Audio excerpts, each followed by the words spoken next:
Welcome to my YouTube channel maths academy 99 dear students and ये आज की 18वीं क्लास एमपीपीएससी मेंस जीएस 3 के लिए और उसमें भी यूनिट 5 यानी गणित के लिए 7वीं क्लास है। आज की इस क्लास में हम प्रोबेबिलिटी को पुनः पढ़ेंगे, प्रोबेबिलिटी में आगे बढ़ेंगे। प्रोबेबिलिटी की क्लास पहले हो चुकी है जिसका लिंक मैं नीचे डिस्क्रिप्शन बॉक्स में दूंगा। और आज की इस क्लास में हम प्रोबेबिलिटी में डिपेंडेंट इवेंट्स, इंडिपेंडेंट इवेंट्स और म्यूचुअली एक्सक्लूसिव इवेंट समझेंगे और उन पर हम 5 क्वेश्चंस करेंगे। तो डियर स्टूडेंट्स, नमस्कार, मैं संजय मोहन भटनागर और शुरू करते हैं आज की क्लास। और आज की क्लास इक्वली यूजफुल है, बेनिफिशियल है 11th and 12th class mathematics के लिए और बाकी दूसरे ऐसे एग्जाम्स के लिए जिनके क्यूरिकुलम में प्रोबेबिलिटी एक इंटीग्रल पार्ट है, जिनका क्वांटिटेटिव मैथमेटिक्स के क्यूरिकुलम में मैथमेटिक्स एक इंटीग्रल पार्ट है। ओके, और ऑब्वियसली ये सारे एग्जाम्स में CSAT civil services aptitude test भी शामिल है। So let's begin. Okay, so let us start with our second video on probability. So let us understand first of all, समझते हैं पहले कि इंडिपेंडेंट इवेंट्स और डिपेंडेंट इवेंट्स क्या होती हैं। ये जो मैंने लिखा हुआ है आपके सामने, ये आपके लिए है और ये मेरी पुस्तक से है जो GS3 में इस पर आने वाली है। मैं आपको कुछ व्यवहारिक उदाहरण से समझाता हूँ कि स्वतंत्र घटनाएं और निर्भर घटनाएं क्या होती हैं। सबसे पहली चीज तो यह है कि कोई एक घटना सपोज E1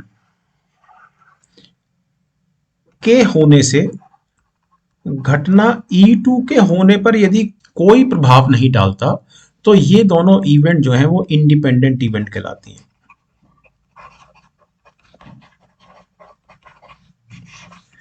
ओके, दो सिक्के उछालते हैं हम और पहले में हेड आता है, दूसरे में टेल आता है, तो ऑब्वियसली इंडिपेंडेंट घटनाएं हैं, क्योंकि जब पहले सिक्के पर हेड आया तो उसने दूसरी उछाल में या दूसरे सिक्के पर टेल आने के लिए किसी भी तरह से प्रभावित नहीं किया। वेरी सिंपल, मैं ताश की गड्डी में से एक पत्ता खींचता हूं और सपोज वो आता है इक्का, और मैं ताश की गड्डी में से फिर दोबारा कोई पत्ता खींचता हूं, इसको वापस रखकर गड्डी में इस पत्ते को, इसका रिजल्ट देख के मैं वापस रख के दोबारा पत्ता खींचता हूं और दोबारा सपोज पत्ता आता है 5 का, तो इससे कोई फर्क नहीं पड़ता, यानी इसकी अकरेंस जो है इसकी अकरेंस पर कोई प्रभाव नहीं डालती। वेरी सिंपल, तो इस प्रकार की घटनाएं जो है ये इंडिपेंडेंट इवेंट्स या स्वतंत्र घटनाओं का उदाहरण है।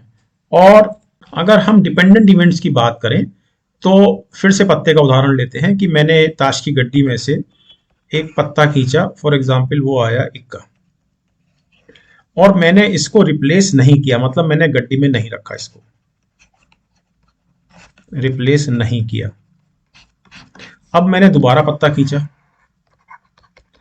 अब ऑब्वियसली दूसरा पत्ता जो आएगा, ये घटना का होना, इस घटना का होना इस परिणाम पर निर्भर करेगा। क्यों करेगा? क्योंकि गड्डी में 4 इक्के थे, अब यहां पर 3 इक्के रह गए, तो ऑब्वियसली अगर दूसरा इक्का आना है तो उसकी प्रोबेबिलिटी है वो नहीं रहेगी जो यहां थी। यहां पर इक्के आने की जो प्रोबेबिलिटी थी ऑब्वियसली 4/52 थी, क्योंकि 52 कुल पत्ते हैं, 4 इक्के हमारे पास। लेकिन यहां पर जो प्रोबेबिलिटी है दूसरा पत्ता इक्का आने की, यानी उसी गड्डी में से जब हम दोबारा खींचते हैं विदाउट रिप्लेसमेंट जब हम दूसरा पत्ता खींचते हैं तो दूसरे पत्ते के इक्का होने की जो प्रोबेबिलिटी हुई वो हुई 3/51, 51, बिकॉज इक्के 3 रह गए 4 की जगह और टोटल पत्ते 51 हो गए। वेरी सिंपल, तो ये इससे प्रभावित हुई, ये वाली घटना इससे प्रभावित हुई, एक चीज। दूसरी चीज ये है कि अगर दूसरे पत्ते में इक्का ना भी आता, सपोज हम इक्के को भी ना कंसीडर करें दूसरे पत्ते में, हम सपोज गुलाम को कंसीडर करते हैं,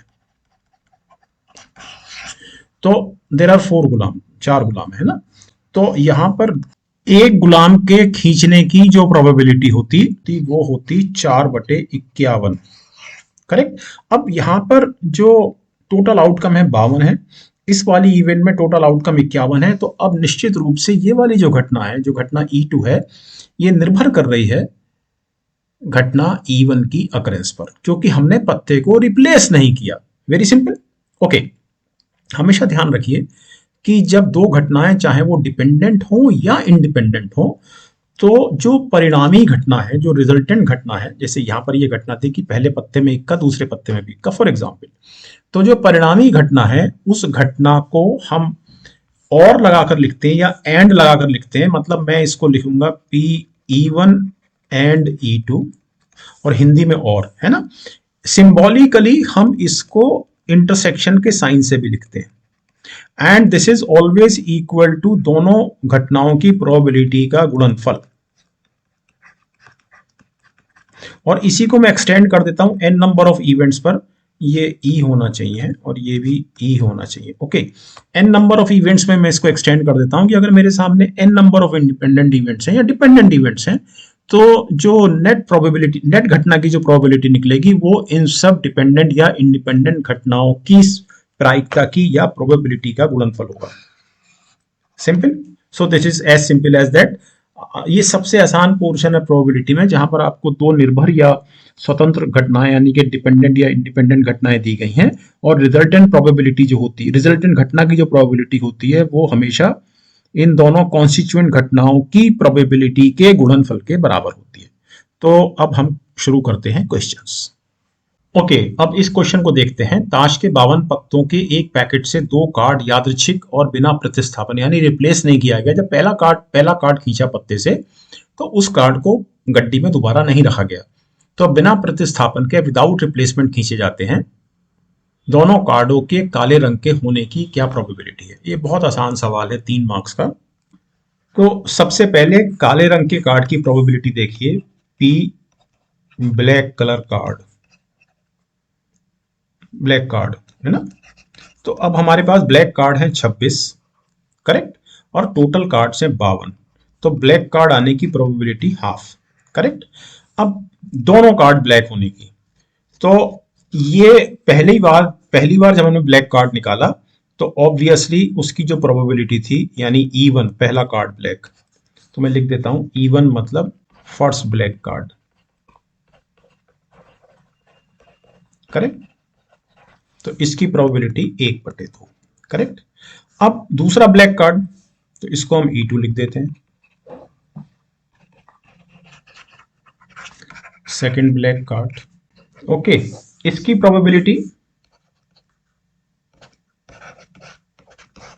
अब देखिए ब्लैक कार्ड एक निकल गया बाहर और उसको रिप्लेस नहीं किया गया है, करेक्ट। तो अंदर जो ब्लैक कार्ड बचे वो बचे 25, 26 होते हैं, 25 बचे, और कुल कार्ड कितने बचे? कुल कार्ड बचे 51। तो जो रिजल्टेंट प्रोबेबिलिटी हुई यानी कि पी E1 इंटरसेक्शन E2 बराबर ये वाली प्रोबेबिलिटी गुणा ये वाली प्रोबेबिलिटी,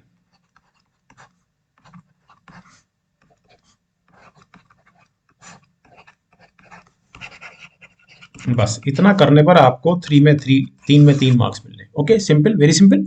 ये दोनों इवेंट ऑब्वियसली डिपेंडेंट थी, क्योंकि इसका काले रंग का कार्ड होना इसको प्रभावित कर रहा था, क्योंकि एक कार्ड कम हो रहा था ताश की गड्डी में। ओके, तो ये मैंने आपके लिए सॉल्व किया हुआ है। So answer is 25/100। तो नेक्स्ट क्वेश्चन देखते हैं। एक सिक्का 3 बार उछाला जाता है, कम से कम एक हेड आने की क्या प्रोबेबिलिटी है? पहले तो मैं इसको बहुत सिंपल तरीके से कर देता हूं, मतलब मैं डिपेंडेंट या इंडिपेंडेंट इवेंट का जो कंसेप्ट बाद में लगाऊंगा, पहले जो आपने पहली क्लास में पढ़ा है मैं उस तरह से इस क्वेश्चन को करता हूं। 3 बार अगर सिक्का उछाला जाता है, इसका मतलब सैंपल स्पेस में जो कुल एलिमेंट्स हैं वो हैं 2 की घात 3 बराबर 8, ठीक। और वो कौन कौन से हैं? वो हैं HHH, HHT, HTH, THH, correct. अब इस H की जगह सबकी जगह T ले लीजिए और T को H कर दीजिए।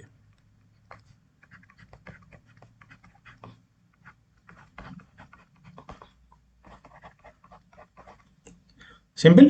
तो ये आपके सामने 8 आउटकम्स हैं कुल मिलाकर, 8 परिणाम। अब हमारे जो फेवरेबल परिणाम है, जो अनुकूल परिणाम हैं, वो कौन कौन से हैं? कम से कम एक हेड, तो कम से कम एक हेड यहां पर है, यहां पर है, यहां पर है, और ऑब्वियसली यहां पर भी है, यहां पर भी है, यहां पर भी है, यहां पर भी। तो 7 ऐसे परिणाम हैं जहां पर कम से कम एक हेड आ रहा है, तो रिक्वायर्ड प्रोबेबिलिटी हुई 7/8।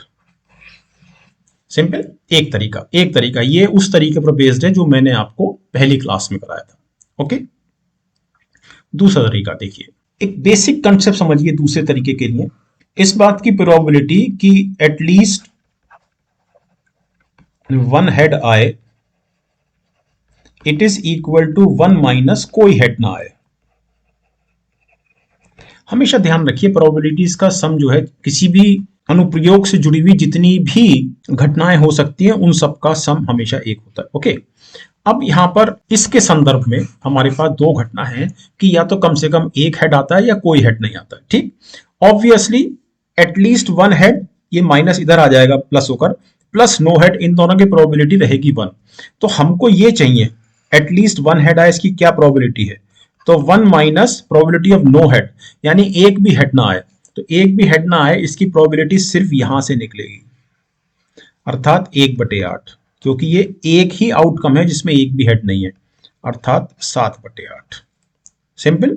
एक तीसरे तरीके से भी मैं आपको इसे कराता हूं,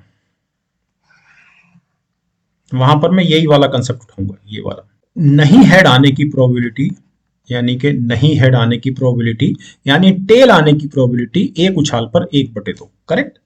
तो तीन उछाल पर हेड ना आने की यानी कि टेल आने की प्रोबेबिलिटी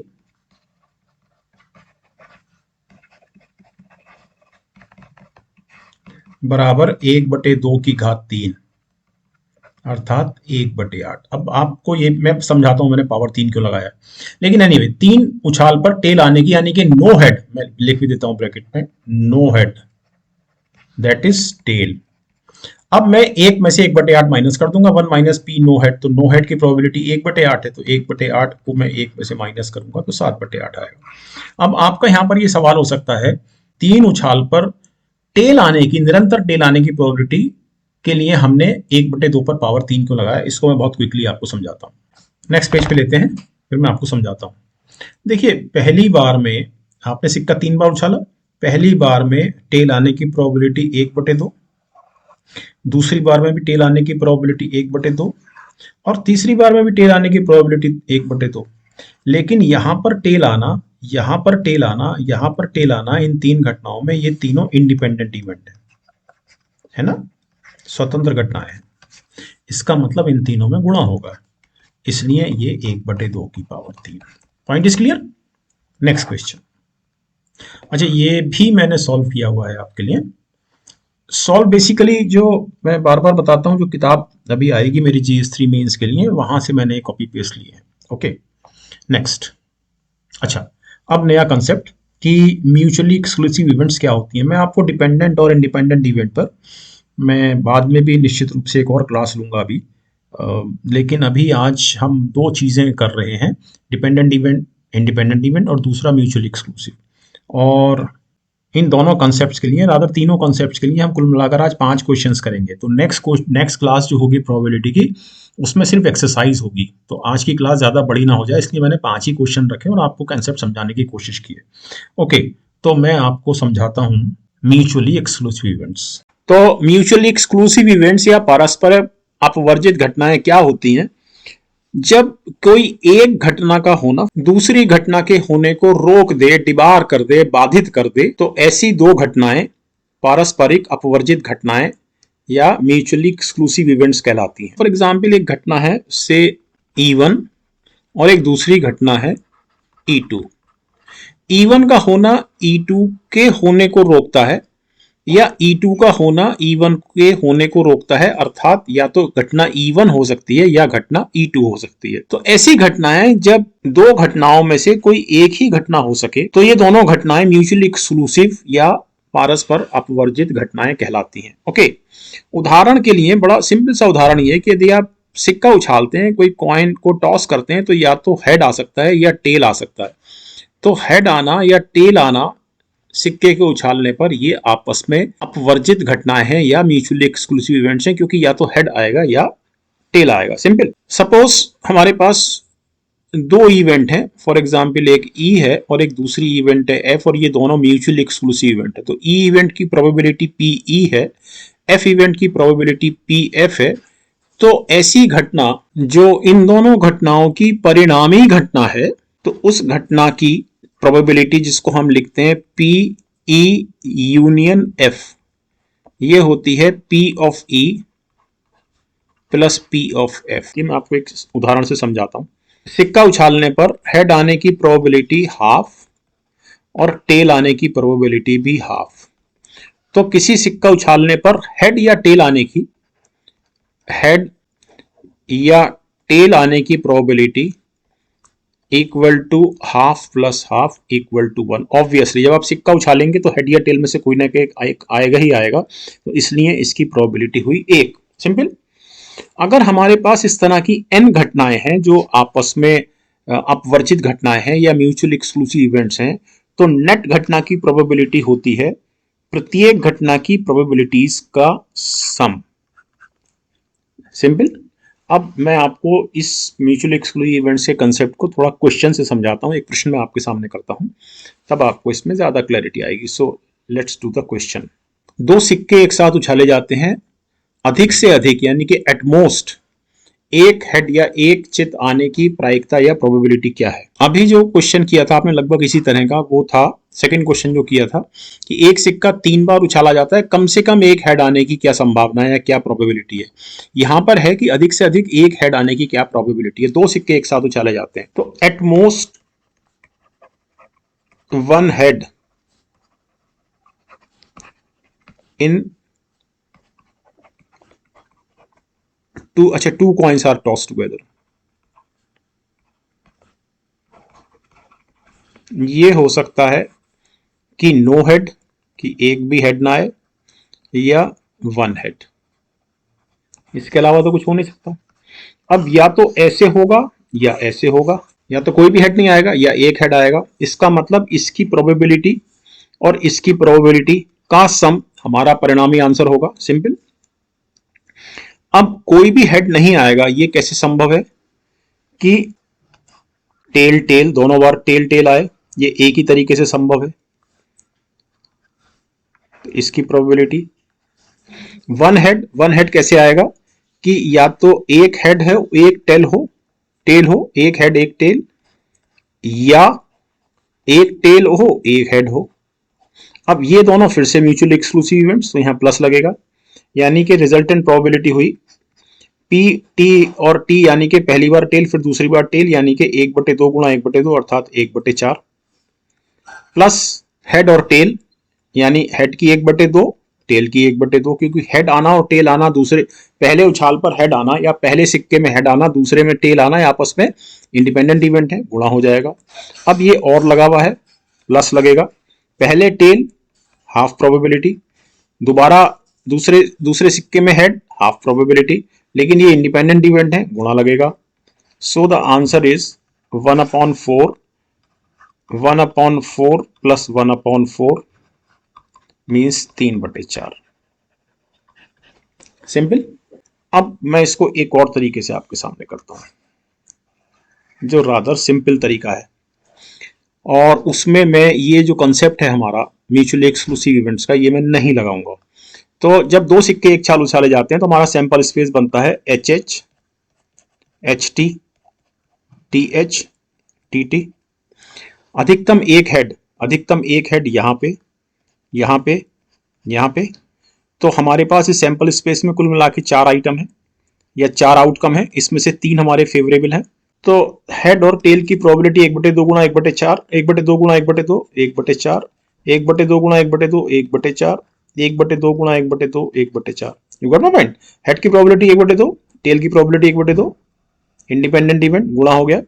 टेल की प्रोबेबिलिटी 1/2, हेड की प्रोबेबिलिटी 1/2, इंडिपेंडेंट इवेंट गुणा हो गया, कुल मिलाकर। हाँ, सिमिलरली टेल की प्रोबेबिलिटी 1/2, इस टेल की प्रोबेबिलिटी 1/2, रिजल्टेंट 1/4, सो 3/4। ओके, इसको मैंने सॉल्व किया हुआ है। तो इसको मैंने इस तरह से सॉल्व किया हुआ है, सिंपल, क्योंकि टेल टेल आना या हेड और टेल आना या टेल और हेड आना, ये तीनों घटनाएं म्यूचुअल एक्सक्लूसिव हैं। तो टेल इन तीनों की प्रोबेबिलिटी जुड़ेगी रिजल्टेंट प्रोबेबिलिटी के लिए। तो tail tail plus head tail plus tail head. अब टेल टेल की प्रोबेबिलिटी 1/2 गुणा 1/2 अर्थात 1/4, सिमिलरली 1/4, और सिमिलरली इसकी भी 1/4, सो इक्वल टू 3/4।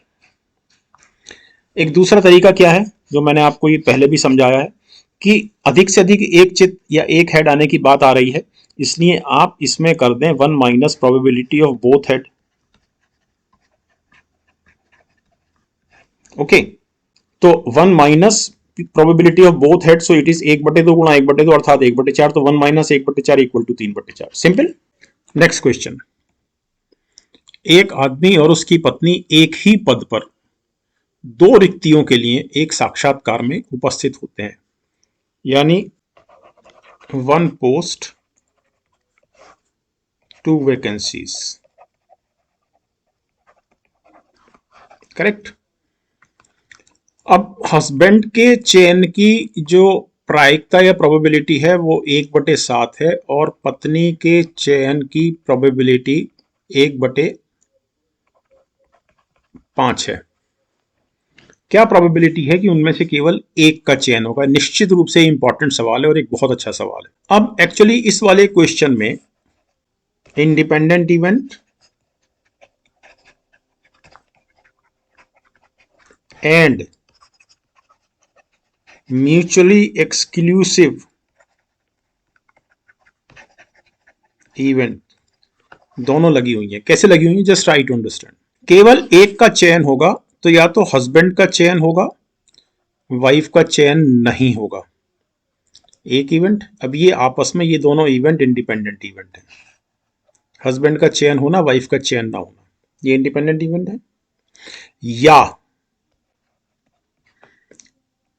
हस्बैंड का चयन ना होना और वाइफ का चयन होना, ये फिर से इंडिपेंडेंट इवेंट है, ये वाली दोनों। लेकिन ये टोटल इवेंट और ये टोटल इवेंट आपस में म्यूचुअल एक्सक्लूसिव इवेंट है कि या तो ऐसे चयन होगा या ऐसे चयन होगा। तो मेरे ख्याल से पॉइंट आपको क्लियर हो गया होगा। सो द रिक्वायर्ड बराबर P of H W bar plus P H bar W. अब जब पी ऑफ एच 1/7 है तो P of H bar obviously 1 minus 1/7 equal to 6/7। मैंने अभी आपको 2-3 स्लाइड पहले बताया था ये चीज कि जब किसी घटना के ना होने की प्रोबेबिलिटी निकाली जाती है तो हम एक में से घटना के होने की प्रोबेबिलिटी को माइनस करते हैं, और वाइफ के ना होने की, सेलेक्ट ना होने की probability 4/5 because 1 minus 1/5। So required probability equal to, अब ये इंडिपेंडेंट इवेंट है तो मल्टीप्लाई होगा P H into P W bar plus P H bar into P W, correct. So required probability equal to pH is 1/7 गुणा PW bar 4/5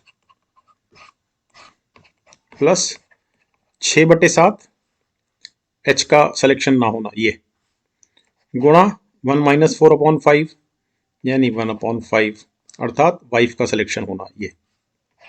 so it is 4/35 plus 6/35 equal to 10/35, 5 दूनी 10, 5 सत्ते 35, तो 2/7 is the answer. तो ये मैंने आपके लिए solve भी किया हुआ है। ओके, चलिए नेक्स्ट। तो मैंने यहां पे लिखा भी है कि वांछित घटना दो पारस्परिक अपवर्जित घटनाओं से निर्मित है जिनमें प्रत्येक में दो स्वतंत्र घटनाएं हैं, करेक्ट। चलिए नेक्स्ट क्वेश्चन, और इस क्लास का आखिरी क्वेश्चन। एक समस्या 3 व्यक्तियों ए बी सी को दी जाती है जिनके द्वारा इसे समाधान किए जाने की प्रोबेबिलिटी क्रमशः 4/7, 2/7, 4/7 और 4/9 है। समस्या हल होने की क्या प्रोबेबिलिटी? अब ए सॉल्व करता है, इसकी प्रोबेबिलिटी 2/7, ए सॉल्व नहीं कर पाता है, इसकी प्रोबेबिलिटी 5/7, बी सॉल्व करता है, इसकी प्रोबेबिलिटी 4/7, बी सॉल्व नहीं कर पाता है 3/7 इसकी प्रोबेबिलिटी, सी सॉल्व करता है 4/9 और सी सॉल्व नहीं कर पाता है obviously 5/9, that is 1 minus 4/9। Okay, समस्या हल होने की प्रायिकता क्या है? अब इसका मतलब यह है कि समस्या का हल होना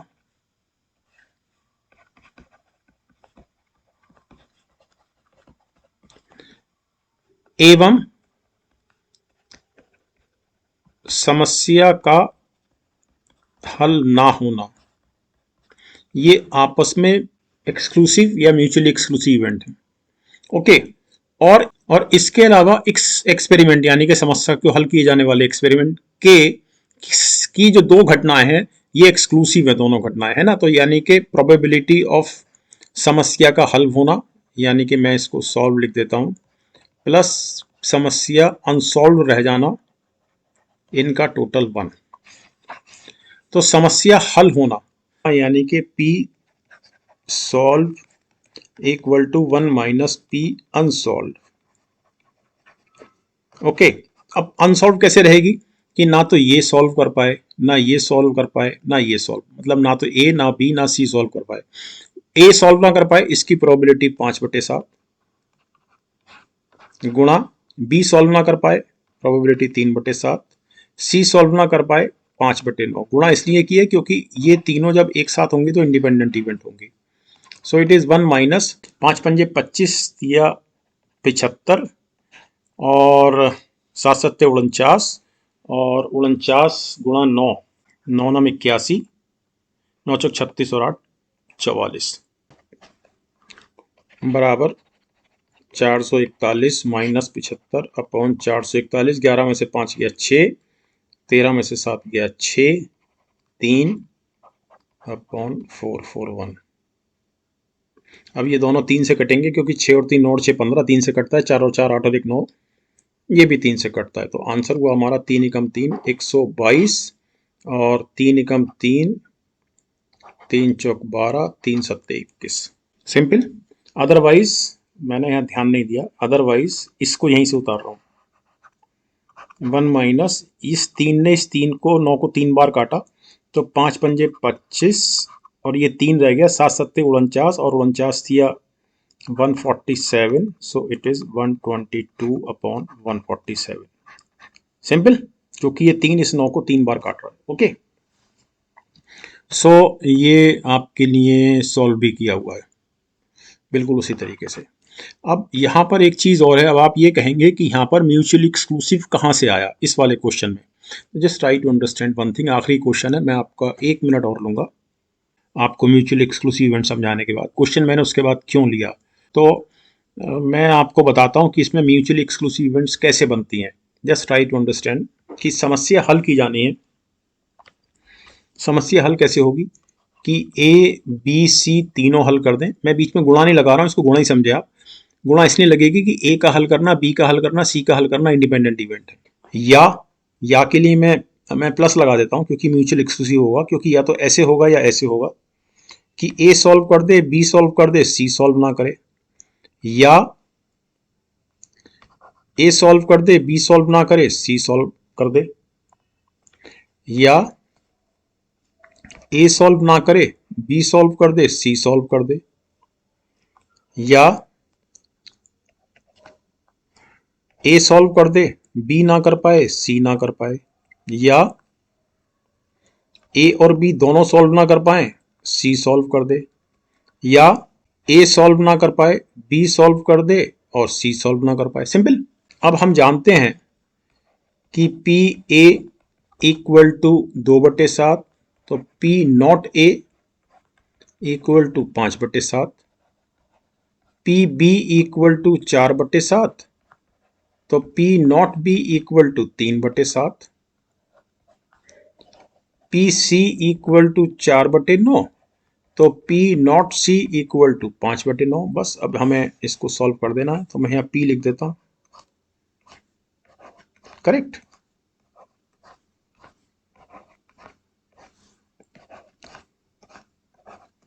तो ये जो सम है हमारा, ये रिजल्टेंट प्रोबेबिलिटी होगा। So this is equal to A गुणा बी गुणा सी, 2 चौक 8 चौक 32, 32/441, 7 गुणा 7 गुणा 9, ए गुणा बी, 2 चौक 8 और ये 5 हो जाएगा, 8×5 = 40, 40/441, प्लस ए और सी, 2 चौक 8 और ये 3 हो जाएगा, 24, नॉट ए, ये 5 हो जाएगा, 5 चौक 20 चौक 80, A not B not C, तो 2 तिया 6×5 = 30, और not A not B C, तो नॉट ए 5, 5 तिया 15 चौक 60, and finally not A not C B, तो 5 पंजे 25 चौक 100। सो द सम इज, अच्छा this is 60। So sum is 100 और 60 और 30, 190 तो एक तरफ हो गया, और 4 और 2 6, और 8 और 2 10, 4 14 और 3 17। करेक्ट। सो ये हुआ 6 9 और 7 16 और 3 से कटेगा। Same answer 122/147। ओके। तो इस वाले क्वेश्चन में म्यूचुअली एक्सक्लूसिव इवेंट्स का कंसेप्ट शामिल है, इसमें कोई शक नहीं है, लेकिन जिस तरह से मैंने आपको यहाँ कराया ये कंपैरेटिवली आसान तरीका था। आप चाहें तो इसको ऐसे भी कर सकते हैं, ये जो आपकी स्क्रीन पर है। अच्छा, क्वेश्चन खत्म करने से पहले मैं आपको एक चीज यहाँ पर और समझाता हूँ कि ये हमारे सामने 1 2 3 4 5 6 7 आउटकम ऐसे हैं जो इस इवेंट के लिए फेवरेबल है। लेकिन सवाल है कि इस सैंपल स्पेस में कुल कितने आउटकम है। तो एक आउटकम इसमें और बचता है, और वो आउटकम है कि तीनों ही सॉल्व नहीं कर पाते हैं। ए भी सॉल्व नहीं कर पाता, बी भी सॉल्व नहीं कर पाता, और सी भी सॉल्व नहीं कर पाता। इसके अलावा और कोई आउटकम नहीं है। तो अब इसमें 4 और 3 7 और 1 8, तो तीनों सॉल्व नहीं कर पाते हैं। इसकी वैल्यू ए बार इज 5/7, सो गुणा B bar, so B bar is 3/7 गुणा 5/9। करेक्ट। सो ये 3 से 3 बार कटा, तो 5 पंजे 25 और 7 सत्ते 49 दिया 147। ठीक। अब आप ये देखिए कि इसका और इसका सम ऑब्वियसली 1 है, यानी सॉल्व करने की प्रोबेबिलिटी और सॉल्व ना करने की प्रोबेबिलिटी का जो सम है वो 1 है। इसलिए पिछली स्लाइड पर मैंने जो प्रोबेबिलिटी निकाली, प्रॉब्लम इज सॉल्व, तो मैंने इसको लिखा था 1 minus problem is not solve. मेरे ख्याल से प्रॉब्लम इज नॉट सॉल्व, मेरे ख्याल से अब आपको कंसेप्ट समझ में आ गया होगा कि इस प्रकार के क्वेश्चंस को हम किस तरह से सॉल्व करते हैं। तो thank you very much dear students. मेरे ख्याल से अब आपको प्रोबेबिलिटी में जो दोनों कॉन्सेप्ट्स हैं, इंडिपेंडेंट डिपेंडेंट इवेंट्स और म्यूचुअली एक्सक्लूसिव इवेंट्स, ये क्या होती हैं और इनसे संबंधित क्वेश्चन जो होते हैं प्रोबेबिलिटी के, उनको किस तरह से सॉल्व करते हैं, आपको एक क्लियर हो गया होगा। तो अब आगामी क्लास में लेट अस सी की प्रोबेबिलिटी पे लेते हैं या किसी और विषय पर। मैं सोच रहा हूँ कि आगामी क्लास में मैं आपको पेपर 2020 मेंस MPPCS का फिजिक्स ले लूँ। तो अगर आपकी कोई क्वेरी है GS3 को लेकर, तो आप मुझे इस टेलीग्राम ID पर भेज सकते हैं, और मिलते हैं अब नेक्स्ट क्लास में। नमस्कार।